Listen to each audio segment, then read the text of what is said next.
우리 오늘 우리에게 주신 하나님의 말씀 함께 읽어봅니다. 우리 로마서 14장 6절로 12절입니다. 로마서 14장 6절부터 12절까지 말씀인데 우리 한 목소리로 같이 봉독하겠습니다. 나를 주기 여기는 자도 주를 위하여 중히 여기고 먹는 자도 주를 위하여 먹으니 이는 하나님께 감사함이요 먹지 않는 자도 주를 위하여 먹지 아니하며 하나님께 감사하느니라. 우리 중에 누구든지 자기를 위하여 사는 자가 없고 자기를 위하여 죽는 자도 없도다. 우리가 살아도 주를 위하여 살고 죽어도 주를 위하여 죽나니 그러므로 사나 죽으나 우리가 주의 것이로다. 이를 위하여 그리스도께서 죽었다가 다시 살아나셨으니 곧 죽은 자와 산 자의 주가 되려 하심이라. 내가 어찌하여 내 형제를 비판하느냐? 어찌하여 내 형제를 업신여기느냐? 우리가 다 하나님의 심판대 앞에 서리라. 기록되었으되 주께서 이르시되 내가 살았노니 모든 무릎이 내게 꿇을 것이요 모든 혀가 하나님께 자백하리라 하였느니라.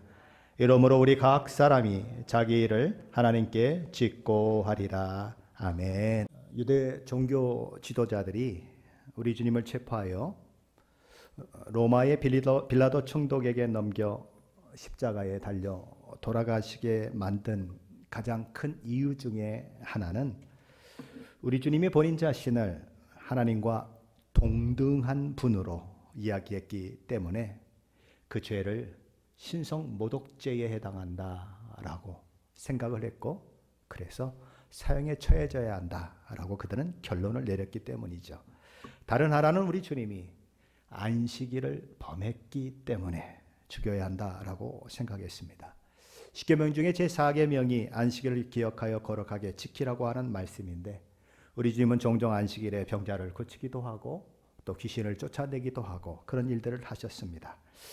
안식일을 범하는 자, 안식일을 범하면 구약에서 나무하러 갔다가 돌에 맞아 죽은 사람이 있죠. 안 되는 것이죠. 그런데 우리 주님이 그렇게 하셨기 때문에 이 두 가지 이유 때문에 유대 종교 지도자들은 예수님을 빌라도에게 넘겨서 십자가에 죽도록 만든 것이죠.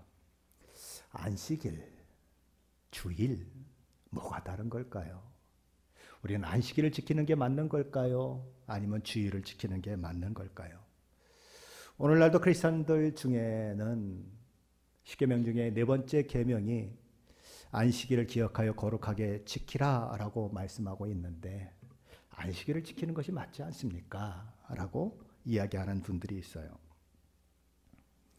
자, 그럼 우리는 이런 이야기에 대해서 여전히 또 안식일을 지켜야 한다고 주장하며 토요일에 예배를 드리는 그런 교회들도 있는데 그런 것들에 대해서 어떻게 생각을 해야 하는가라는 것이죠. 그에 대한 합당한 이유가 있을까? 정말 우리는 주일을 지켜야 하는 것일까? 아니면 어차피 주일이 공휴일로 되어 있으니까 사람들이 학교에도 안 가고 또 뭐 직장에도 안 가고 그러니까 공휴일에 예배에 모이는 것이 훨씬 좋은 것이니까 주일이 그래서 만들어진 건가? 우리 이런 것들을 한번 살펴보아야 하는 것이죠. 요한복음 5장에 보면 우리 주님께서 38년 동안 앓아 누워 고통당하는 병자를 고치신 사건이 기록되어 있습니다. 그는 전설에 따라 베데스다 못의 물이 천사들에 의해서 막 움직이게 될 때에 그곳에 들어가는 자는 누구든지 첫 번째 들어가는 사람은 나음을 얻는다라고 하는 그런 전설을 찰떡같이 믿고는 베데스다 못 옆에 누워 있었던 사람이 한 사람 있었죠. 38년 동안 고생하던 사람이었습니다. 그런데 움직일 수 없었기 때문에 1등으로 들어갈 수가 없는 것입니다. 그렇잖아요. 아픈 사람들 중에는 사지는 멀쩡한데 속이 망가진 사람들이 있을 수 있죠. 그런 사람들은 막 뛰어가서 들어가는데 이 사람은 뭐 그렇게 할 수가 없으니까 뭐 떼굴떼굴 불러서 들어가려고 해도 이미 벌써 들어가 있는 거죠. 그러니까 안 되는 것입니다. 근데 예수님이 그를 만나서 그를 불쌍히 여기시고 이렇게 물어요. 내가 낫고자 하느냐? 그러니까 그가 이렇게 이야기를 합니다. 주여, 물이 움직일 때에 나를 못에 넣어주는 사람이 없어서 내가 가는 동안 다른 사람이 먼저 내려가나이다. 그러자 우리 주님이 그를 바라보시며 이렇게 말씀하십니다. 일어나 네 자리를 들고 걸어가라. 그리고 어떤 일이 일어났습니까? 성경이 이렇게 기록을 합니다. 그 사람이 곧 나와서 자리를 들고 걸어가니라. 그런데 문제는 그날이 안식일이었다는 거죠. 안식일에는 자리를 들고 걸어가면 안 된다라고 규정을 하고 있는데 안식일에 자리를 들고 걸어가니까 사람들이 이야기하는 것입니다. 너 오늘 안식일인지 모르냐? 어찌하여 안식일에 자리를 들고 걸어가는 그 일을 하고 있느냐? 라고 묻는 거죠. 그랬더니 이 사람이 얘기하는 것입니다. 내가 38년 동안이나 알았던 환자인데 어떤 분이 나한테 와서 내가 낫고자 하느냐고 물으셨고 그리고 일어나 내 자리를 들고 걸어가라 라고 명령하셨어요. 그리고 내가 이렇게 나음을 얻었고 내가 지금 자리를 들고 걸어갑니다. 그렇게 얘기를 한 거예요. 그랬더니 그럼 그 사람이 누구냐? 근데 뭐 예수님을 만나본 적도 없고 그분의 이름이 뭔지도 모르니까 얘기할 수가 없는 거죠. 그럼 어떻게 얘기해야 되죠? 키는요 요만하고요. 머리는 어디까지 길렀고요. 얼굴 생김새는 어떻게 생겼고요. 눈은 약간 뭐 이렇게 동그랗게 생겼고요. 뭐 이렇게 설명을 하는 거죠. 근데 뭐 그런 사람이 한두 명입니까? 못 알아듣는 거죠.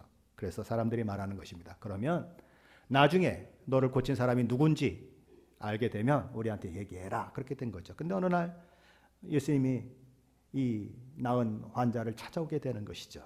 그러면서 이렇게 말씀하셨습니다. 보라, 내가 나았으니 더 심한 것이 생기지 않게 다시는 죄를 범하지 말라.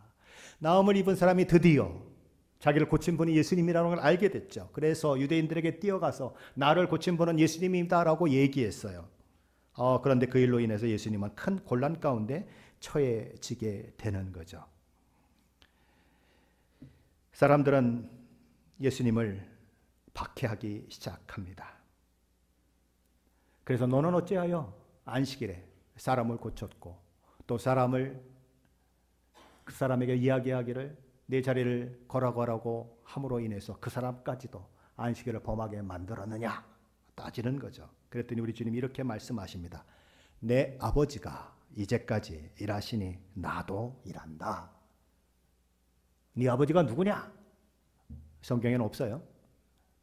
네 아버지가 누굽니까? 하나님. 그럼 하나님이 자기 아버지면 자기는 어떤 존재라는 것입니까? 인간이라는 거예요? 신이라는 거예요? 신이라는 거죠. 그러니 뭐 난리가 난 겁니다. 어떻게 인간인 주제에 하나님과 동등한 그런 신적 존재라고 이야기를 할 수가 있느냐? 신성모독이다.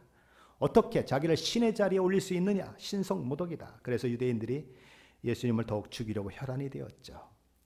내 아버지가 이제까지 일하시니 나도 일한다. 하나님도 안식일에 일하고 계셨고 예수님도 안식일에 일하셨다. 그 얘기예요. 그럼 왜 하나님은 안식일인데도 불구하고 쉬지 못하시고 일하셨을까요? 예수님도 왜 안식일인데도 불구하고 쉬지 못하고 일을 하셔야만 했을까요? 그것은 창조 때의 사건들을 한번 생각해 보며 왜 그렇게 했는지를 생각해 보아야 합니다. 하나님은 온 우주 만물을 그리고 인간을 6일 동안 창조하셨습니다. 말씀으로 창조하셨어요. 그리고 6일이 지나고 그 다음 날은 안식하셨다라고 기록하고 있습니다. 하나님 온 우주 만물을 창조하시고 인간을 창조하신 후에 하신 말씀이 무엇입니까? 보시기에 심히 좋았더라. 아주 만족했더라. 그러고 나서 자 이제 다 했다. 그리고서 안식에 들어가셨어요. 그런데 인류 최초의 사람 아담과 하와가 하나님을 반역하는 일들이 일어납니다. 그래서 세상에 죄가 들어오고 죄가 사람에게 사망을 가져오고 애씀과 수고, 눈물과 땀, 그리고 미움과 다툼, 그리고 살인, 점점 가더니 뭐 홍수로 당하게 할 수밖에 없을 만큼 인생이 점점 거칠어지고 점점 악해지는 그런 일들이 일어납니다. 뭐 때문에? 죄가 세상에 들어오기 때문에.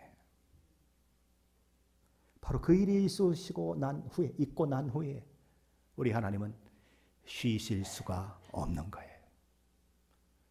안식하셨는데 안식할 수가 없는 거예요. 그래서 하나님은 다시 일어나셔서 당신의 일을 하기 시작하는 거죠. 창세기 3장 15절을 가리켜서 원시복음이다 이렇게 얘기합니다. 거기 이렇게 되어 있습니다. 내가 너로 여자와 원수가 되게 하고 내 후손도 여자의 후손과 원수가 되게 하리니 여자의 후손은 내 머리를 상하게 할 것이요 너는 그의 발꿈치를 상하게 할 것이니라. 누구에게 얘기한 거예요? 아담과 하와를 유혹해서 선악과를 먹게 한 뱀, 사탄으로 상징되는 뱀에게 이야기한 것입니다. 너는 여자와 원수가 될 것이고 내 후손도 여자의 후손과 원수가 될 것이다. 여자의 후손은 내 머리를 상하게 만들 것이고 너는 그의 발꿈치를 상하게 할 것이다. 예수님과 사탄. 예수 그리스도는 십자가를 통해서 사탄의 머리를 박살낼 것이다. 사탄은 예수님을 죽이려고 발 뒤꿈치를 딱 물었으니까 아파 하고 펄쩍 뛰면은 발이 샥 올라가는 것처럼 십자가에 달려 돌아가실 것이다. 하나님이 쉬실 수 없는 이유가 있었어요. 안식일인데도 불구하고 일할 수밖에 없으신 이유가 있었어요. 예수님도 하나님이 그렇게 일하셨기 때문에 일할 수밖에 없는 이유가 있으셨어요. 그것은 무엇입니까? 죄로 물든 인생, 죄로 인하여 멸망하고 죄로 인하여 사망에 이른 인생에게 새로운 안식, 이미 무너져 버린 그 과거의 창세기 때의 그 안식이 아니라 새로운 안식, 정말 그리스도 예수 안에서 참 안식을 누리는, 참 쉼을 얻는 그이들을 위해서 우리 주님은 안식일임에도 불구하고 일하셨고 하나님도 안식일임에도 불구하고 일하셨다라는 거죠. 그래서 우리 주님은 십자가에서 뭐라고 말씀하십니까? 테테르스 다 이루었다라고 말씀하시는 거예요. 다 이루었다. 보시기에 심히 좋았더라라고 말씀하시며 다 이루었기 때문에 안식이 있었던 것처럼 우리 주님이 다 이루셨다라고 말씀하시면서 새 안식이 시작됐다라는 거죠. 그래서 새 창조가 다시 시작되었고 새로운 인류가 탄생이 되게 되었다라는 거죠. 그게 언제 시작됐습니까? 안식 후 첫날 우리 주님이 십자가에 돌아가시고 사흘 만에 십자가의 그 죽음을 이기시고 부활하신 그날 이루어지는 것이지요. 그래서 안식 후 첫날이라고 하는 말이 예수님의 부활 사건과 관계되어서 성경에는 여러 곳에서 기록이 되고 있는 것입니다. 그 안식 후 첫날을 가리켜서 주의 날, 줄여서 주일 이렇게 얘기하는 것이죠. 그래서 초대교회 성도들은 지금까지 지켰던 안식일 대신에 주의 날, 주일을 예배하는 날로 삼았던 것이죠.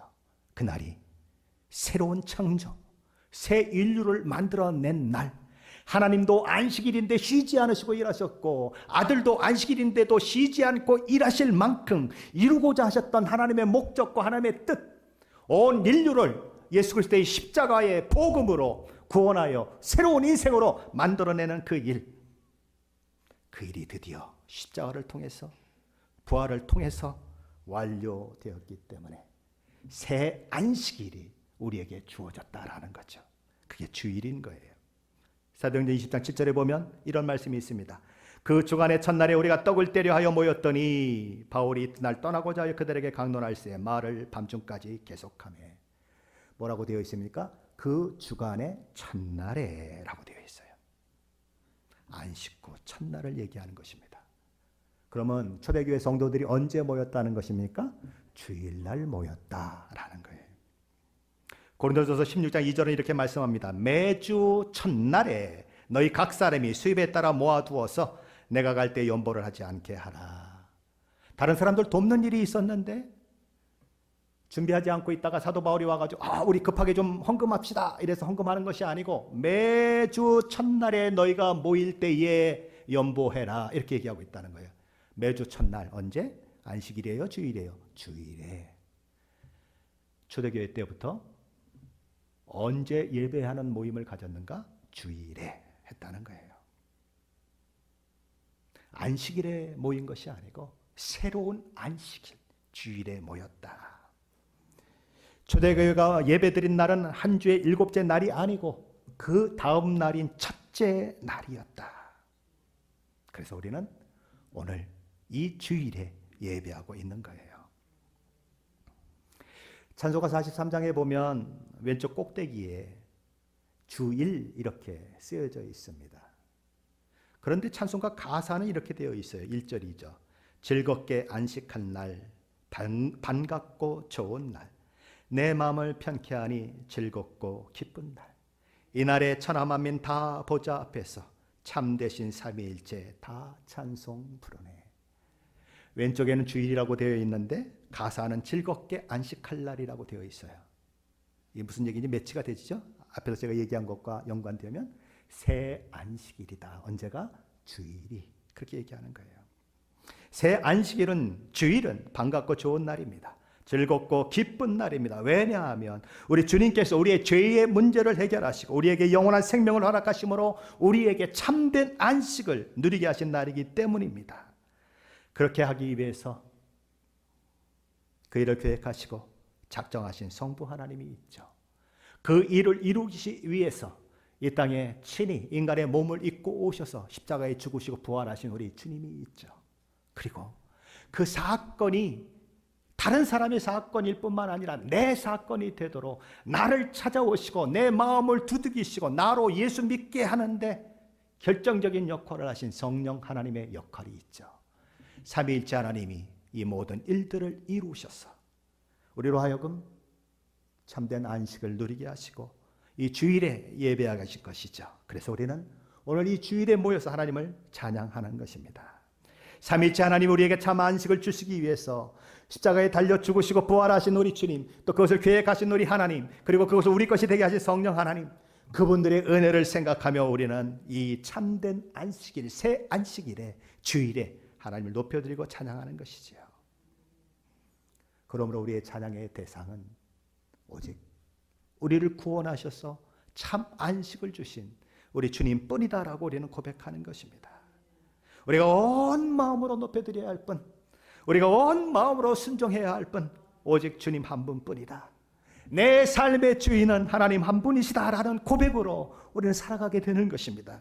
그러므로 먹는 자도 주를 위하여 먹어야 하고 먹지 않는 자도 주를 위하여 먹지 않아야 한다. 나를 중히 여기는 자도 주를 위하여 하고 나를 다 평범하게 여기는 자도 주를 위하여 그렇게 해야 한다.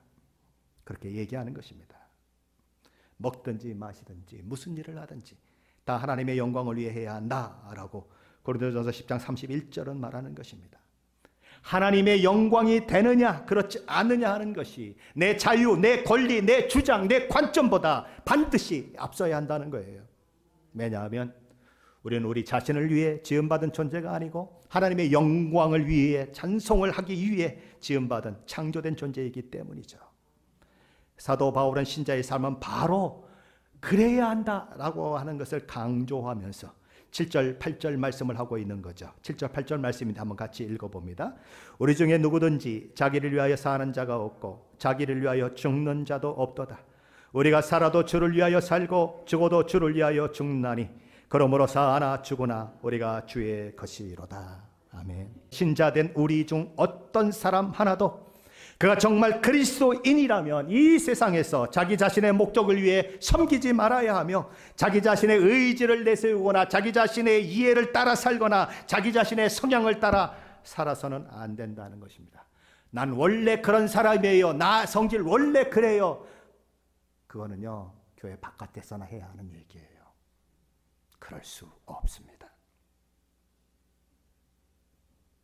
그리스도인은 항상 주님과의 관계 속에서 자신을 바라보는 사람이에요. 그러므로 그리스도인은 어느 누구도 자신의 이익이나 자신의 즐거움을 위해서 살거나 죽을 수 없습니다.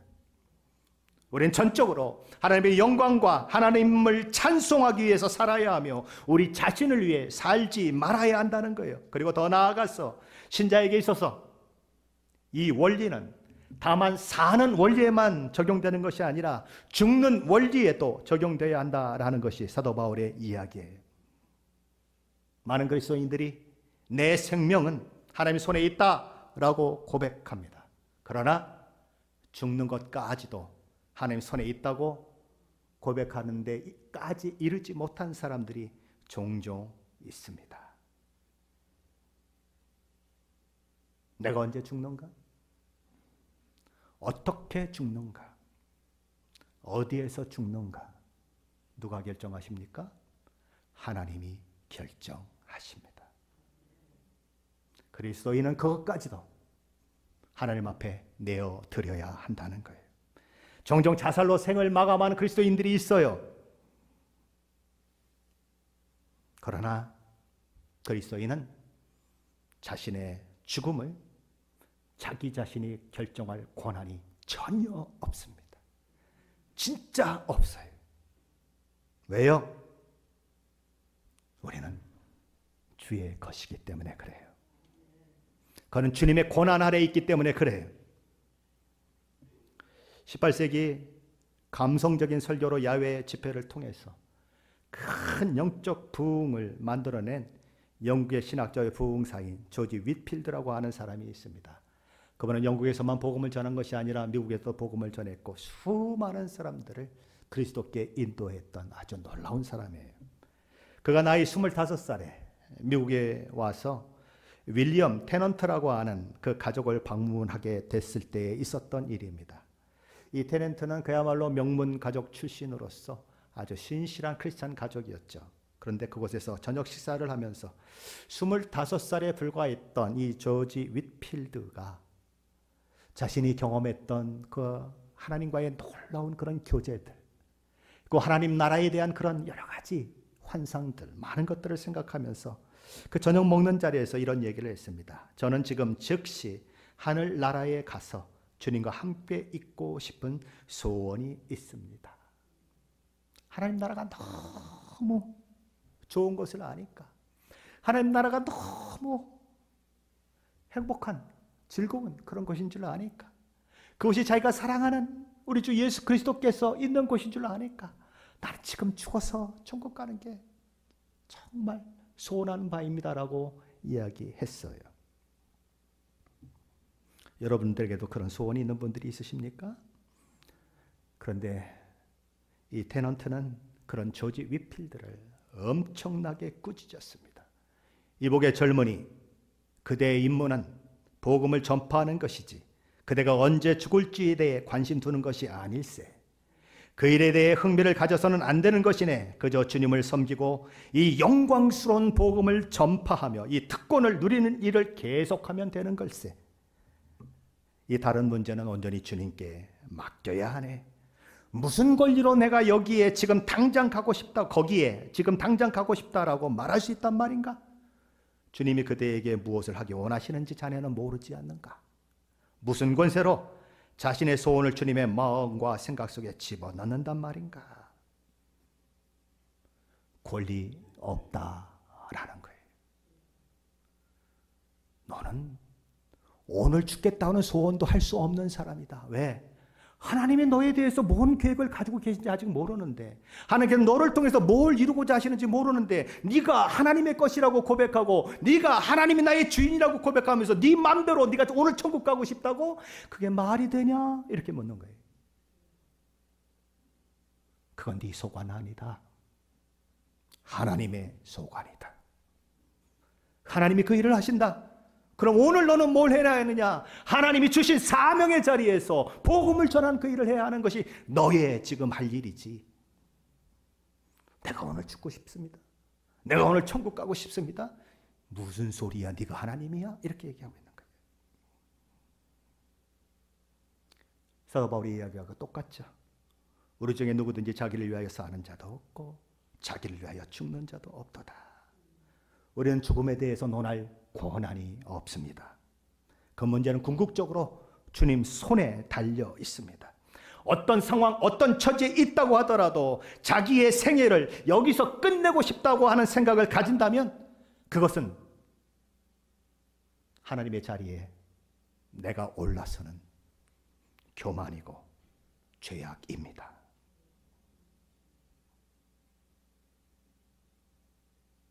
모든 고난은 하나님께 있기 때문에 그 일을 결정하신 분에게 그것을 맡겨야 하는 거죠. 나의 주인이신 하나님이 오늘 내 생명을 거두어가기를 원하신다면, 나의 주인이신 하나님이 오늘 나를 순교의 자리로 부르신다면 그때는 어떻게 해야 합니까? 당당하게 가야죠. 왜요? 주님이, 나의 주인이신 주님이 오늘 나를 순교자로 부른다고 하는데 내가 거부할 이유는 없죠. 그분의 주권이니까. 그러므로 선교지에 가서 순교할 자리가 만들어진다면 나 죽기 싫어요 고함치고, 나 예수 안 믿을게요 그러고 고함치고, 하나님을 배반하지 말고 어떻게 하라고요? 당당히 죽어라. 왜? 죽고 사는 것은 하나님의 주권 가운데 있음을 인정해라 라는 거죠. 나라의 임하옵시며라고 하는 선교 잡지가 있습니다. 컨미션에서 발행하는 잡지인데, 그 6월호에 선교지에서 남편을 잃었거나 갓난아이를 잃었거나 아내를 잃은 선교사님들의 가정에 대한 이야기가 시리즈로 쫙 실렸어요. 뒤에 나가시면 하나 제가 걸어놨습니다. 혹시 필요하신 분은 가서 보시기 바랍니다. 근데 그 중에 남편을 잃은 여자 선교사님 이야기가 있어서 함께 나눕니다. 이분은 28살에 커미션의 파송을 받고 떠난 서부 아프리카 말리, 하나님 보시기에 예쁘고 자랑이 되는 선교사로, 남편에게는 사랑받고 또 남편을 사랑하고 잘 섬기는 아내로, 현지 이웃에게는 좋은 친구로 살겠다는 작은 소망을 가지고 선교의 삶을 시작했습니다. 안락한 한국의 삶을 뒤로 하고 열악한 환경의 아프리카 말리로 선교사가 되어 들어왔기에, 비록 하나님께서 꽃길은 허락하시지 않을지라도 흙탕물, 진흙탕 인생으로 이끌지 않을 것이다 라고 기대하며 선교사의 길을 걷게 되죠. 하지만 결혼한 지 4년 만에 나이 32살에 남편이 소천하고 말죠. 성경을 번역하는 외국 선교사님을 도와서 보조 종족이라고 하는 그들이 살고 있는 그곳에 가서 그 일을 돕고 말리의 수도인 버마크로 돌아오다가 그만 교통사고를 만나고 죽게 되는 것입니다. 우리 미국도 보니까 고속도로가 여기저기 파인 데가 많아요. 그래서 이건 미국이 어떻게 이러나 이런 생각을 하는데, 말리는 오죽했겠습니까? 그러니까 여기저기 막 구덩이가 펑펑 그렇게 그냥 나 있는데, 차가 달리다가 그대로 그냥 이 바퀴가 구덩이에 탁 빠져버리면서 바퀴가 터져버린 거예요. 그러니까 속도가 있는데 이 바퀴가 갑자기 터져버리니까 차가 그냥 전복돼서 굴러버린 것이죠. 그래서 뇌출혈이 안에 났는데, 그 시골에 갑자기 이렇게 헬기가 갑자기 금방 날라오겠습니까? 앰뷸런스가 금방 오겠습니까? 무려 2시간이 지나버렸어요. 그 종합병원에 갔는데 이미 죽은 거예요. 선교사로 파송되는 분들은 선교사로 파송할 때 미리 유서를 써요. 그가 4년 전에, 죽기 전 4년 전에 선교사로 파송되면서 썼던 유서가 이런 내용입니다. 자녀들과 사랑하는 사람들에게 하고 싶은 말은 이것입니다. 이 세상에 살 때 가장 가치 있는 일은 하나님을 더 깊이 알아가는 것과 그 하나님을 다른 사람에게 알리는 것입니다. 거기에 가장 우선순위를 두고 살다 보면 단순하지만 풍성하고 넓은 삶을 살 수 있습니다. 저는 선교지에 가기 전 제 인생에 가장 가치 있는 일이 무엇인가 마인드맵을 하면서 2가지 단어가 최종적으로 남았습니다. 그것은 선교하는 것이고 또 함께하는 것입니다. 제가 사랑하는 가족들과 사랑하는 사람들에게 말하고 싶은 마지막 말은 당신과 함께 선교할 수 있는 삶을 살아서 행복했습니다 라는 것입니다. 사랑하며 축복하며 소풍과 같은 삶을 잘 마무리하며 천국에서 뵙길 기대합니다. 그는 그렇게 유언한 유언대로 4년밖에 안 되는 선교제 생활을 마무리하고 소천했습니다. 그리고 덩그러니 아내만 남게 되었죠. 부인 선교제의 삶은 어땠을까요? 그는 이렇게 고백합니다. 억울함도 가득했고 비참함은 이루 말할 수 없었습니다. 여자 혼자라고 사람들에게 무시당할 때 노부부가 손을 잡고 걸어가는 뒷모습을 볼 때 유모차를 밀고 가는 젊은 부부들과 가족의 모습을 볼 때 부럽지 않고 서럽지 않고 하나님이 원망스럽지 않았다면 거짓말이겠지요. 매 5월이 되면 우울해지곤 했는데 2년 전 남편을 보낸 지 8년 후가 되는 5월, 벚꽃처럼 아름답게 활짝 핀 남편 선교사의 인생에 제가 참여할 수 있었던 것이 얼마나 큰 축복이었는지를 깨닫게 되었습니다. 제가 손해본 것 같고 억울한 것 같았지만 잠시라 할지라도 그가 활짝 핀 가장 아름다웠던 인생의 순간에 제가 참여할 수 있었던 것은 분명 특권이었고 선물이었고 감사한다는 말이지요. 남편 선교사를 보낸 10년 후 지난 5월에 그런 남편에게 이런 편지를 썼습니다. 불쑥 찾아오는 그리움에 금세 우울해질 때도 있고 당신의 빈자리가 유독 크게 느껴질 때도 있지만 지난 10년의 시간을 잘 견뎠고 또 잘 일어섰어요. 당신이 내게 붙여준 많은 이들로 인해 저는 다시 일어설 힘을 얻었고 제가 기쁠 때 함께 기뻐해주고 제가 힘들 때 함께 힘들어주는 이들이기에 제 삶이 얼마나 풍성하고 든든한지 몰라요.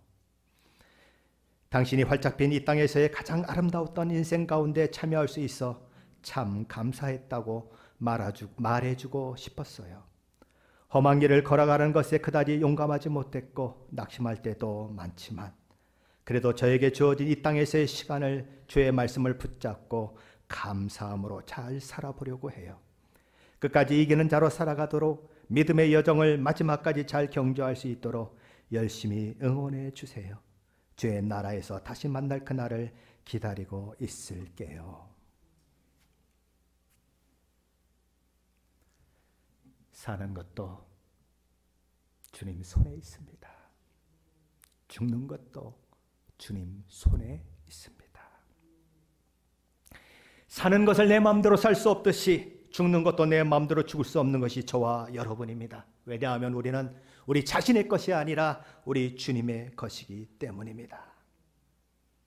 그렇다면 왜 우리가 주님의 것입니까? 그리고 왜 우리는 그런 삶을 살아야 합니까? 사도 바울은 오늘 본문 9절에서 이렇게 말씀합니다. 9절 말씀입니다. 함께 같이 읽어보겠습니다. 9절입니다. 이를 위하여 그리스도께서 죽었다가 다시 살아나셨으니 곧 죽은 자와 산 자의 주가 되려 하심이라. 어떤 사도 바울은 어떤 이야기를 하고 있습니까? 이를 위하여, 다시 말해 이 목적을 위하여. 어떤 목적이요? 우리 신자들이 주의 것이 되도록 하시기 위해서, 우리 신자들이 주의 것, 주의 소유, 주의 종된 자가 되게 하시기 위해서 우리 주님이 하신 일이 있다는 것이에요. 그게 뭐예요? 십자가에 죽으셨고 죽은 자 가운데서 부활하심으로 인하여서 우리 주님이 그의 핏값으로 우리 모두를 샀다는 거예요. 어떻게 했다고요? 샀다. 우리는 주님께 산바된 자들이에요. 여러분 직장에서 열심히 일하시지요? 비즈니스 현장에서 열심히 일하시지요? 그럼 직장인에서 하루에 8시간을 일한다고 하면 어떻게 일해야 합니까?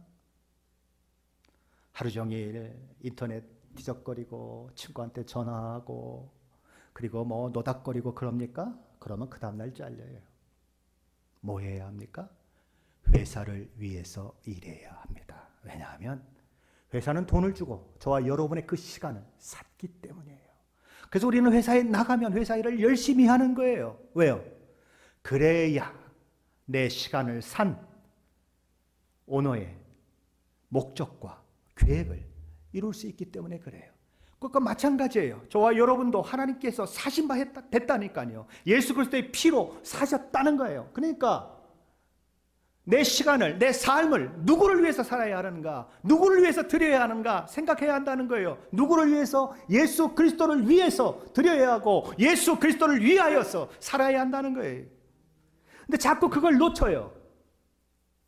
그걸 놓치고 내 생각대로, 내 마음대로 주님이 주신 생각이 아니라 내가 가진 생각을 가지고 이렇게 하고 저렇게 하고 내 마음대로 시간도 내 마음대로 삶도 내 마음대로 즐기는 것도 하고 있다는 거죠. 주님의 마음은 어디에 있는지, 주님은 무엇을 원하시는지, 나를 값주고 사서 이루고자 하시는 하나님의 뜻과 목적은 무엇에 있는지 생각도 안 하고 내 인생은 내 것처럼 살아가는 모습이 있다고요. 직장에 가서 일은 안 하고 하루 종일 노닥거리고 하루 종일 인터넷하고 전화하고 놀고 떠들고 하는 것처럼 그런 바보스터운 모습을 하고 있는 신자들이 있다고요, 이 땅에. 누구 것인데요? 내가 누구 것인데요? 우리는 하나님의 것이에요. 우리는 그리스도의 소유된 사람들이에요. 그것은 놀라운 축복이에요. 놀라운 특권이에요. 그분의 소유가 됐다라고 하는 그 말 속에는 그분이 나의 삶을 책임지시고 인도하시는 분이라는 그 말도 들어있는 거예요. 그분이 나의 공급자요, 나의 보호자요, 나의 생명의 주관자이시여, 나의 삶을 복되게 하시는 분이라고 하는 그 고백이 있는 거예요. 영국의 청교도 지도자요, 시인이요, 찬송작가였던 또 신학자였던 리차드 백스터가 이런 글을 적었습니다. 오늘 본문의 말씀을 생각하며 적었어요. 주님, 제가 죽든지 살든지 그것은 제 소관이 아닙니다. 우리 중에 누구든지 자기를 위하여 사는 자도 없고 자기를 위하여 죽는 자도 없도다.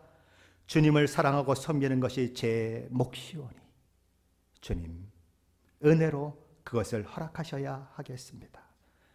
제 삶이 길다면 오래 주님께 순종할 수 있어서 기뻐할 것이고, 제 생애가 짧다면 끝없는 날 속으로 날아 올라갈 텐데 어찌 슬퍼하리까. 짧은 인생 살다가 주님이 부르시면 영원히 주님과 함께 살 그날이 있는데 뭘 슬퍼할 게 있습니까? 이렇게 얘기하는 거예요. 내 생애를 아는 내 지식이 작고 믿음의 눈은 힘이 하나 그리스도께서 모든 것을 아시고 제가 주님과 함께 거할 것을 충분히 아나이다. 그럼 무엇을 고백하고 있습니까? 죽느냐 사느냐 하는 것은 제 소관이 아닙니다. 그럼 주님 손에 있습니다. 그리고 인생을 살았다는 거예요. 예수님을 3번씩이나 부인했던 베드로가 있었죠. 그럼 얼마나 마음이 아팠을까요? 그처럼 우리 주님을 사랑했던 제자가 몇 명이나 될까요? 그리고 그처럼 용기 있게 여러 가지 일들을 맞닥뜨린 사람이 몇 명이나 있을까요? 그러나 형편없이 무너져 버립니다. 여자종이 와서 물어보는데 예수님을 계속 부인합니다. 3번이나 부인합니다. 닭이 울죠. 닭이 울어요. 주님이 말씀하신 닭이 울어요.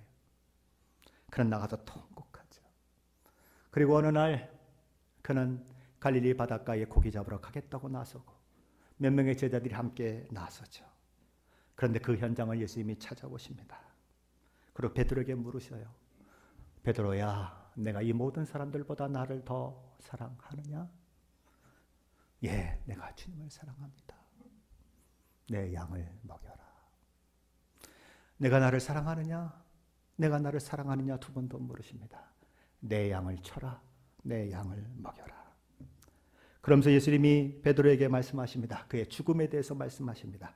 내가 진실로 진실로 내게 이르노니 아멘 아멘 에고 힘인 내가 젊어서는 스스로 띠띠고 원하는 곳으로 다녔거니와 늙어서는 내 팔을 벌리리니 남이 내게 띠띠우고 원하지 아니하는 곳으로 데려가리라. 그가 어떻게 죽을지에 대해서 예수님이 말씀하셨어요. 그러고는 그 죽음은 하나님이 결정하시는 것이니 너는 지금 해야 할 일이 있다. 나를 따라라 라고 말씀하세요. 베드로가 자기 죽음에 대한 이야기를 들으니까 옆에 있는 요한이 궁금한 거죠. 아니 예수님, 그럼 저 요한은 어떻게 될까요? 어떻게 죽을까요? 예수님이 이렇게 대답하셨습니다. 내가 올 때까지 그를 머물게 하고자 할지라도 내게 무슨 상관이냐? 너는 나를 따르라. 베드로는 자신이 어떻게 죽는지에 대해서 관심을 갖고 있습니다. 옆에 요한이 어떻게 죽을지에 대해서도 관심을 가지고 있습니다. 그러나 예수님이 말씀하신 건 뭐예요? 그것은 내 소관이 아니고 나의 소관이고 하나님의 소관이다. 내가 지금 해야 할 일은 오직 하나, 나를 따르는 것이다.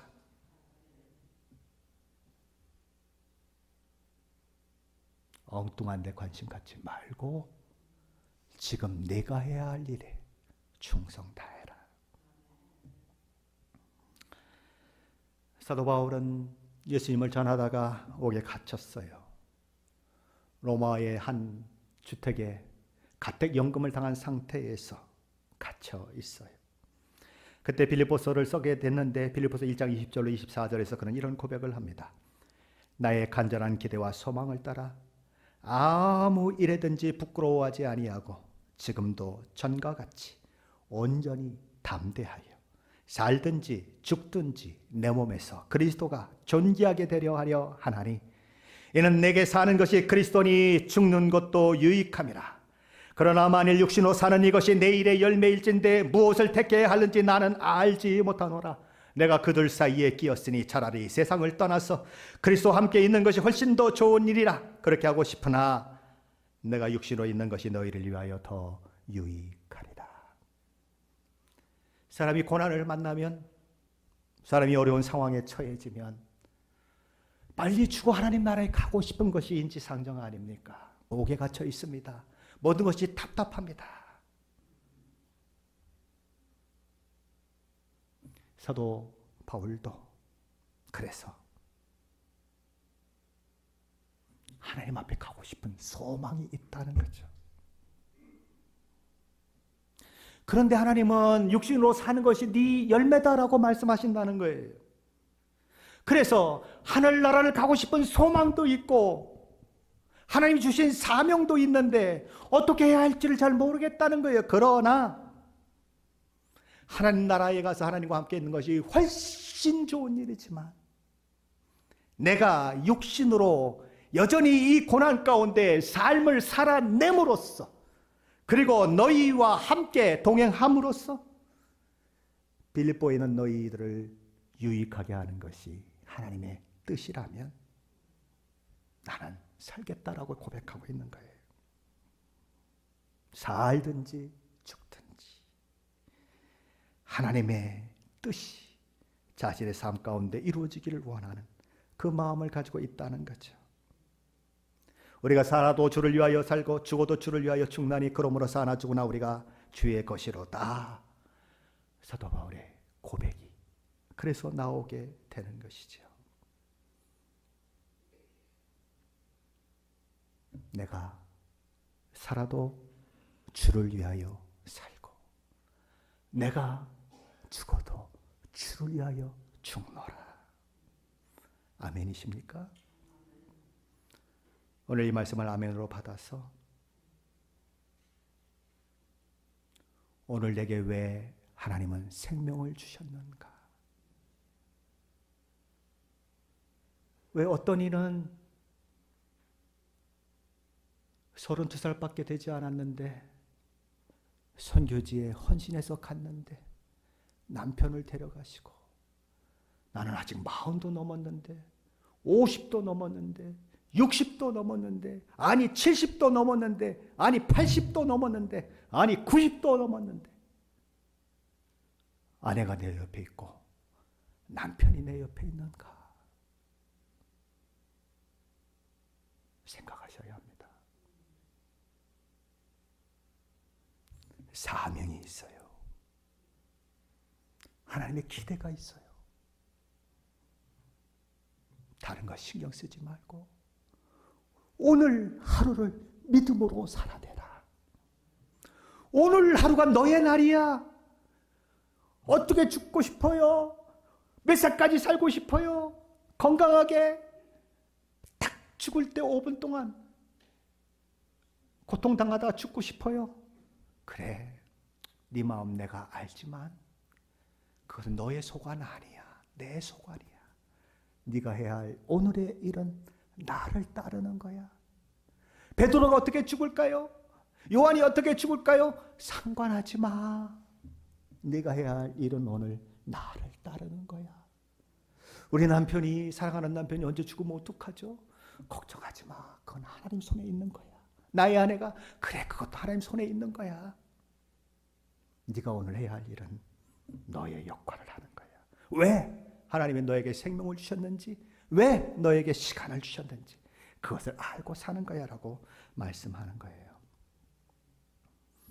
저와 여러분이 살아도 주를 위하여 살고 죽어도 주를 위하여 죽는 믿음의 사람으로 세워지게 되시기를 예수 그리스도의 이름으로 간절히 축원합니다.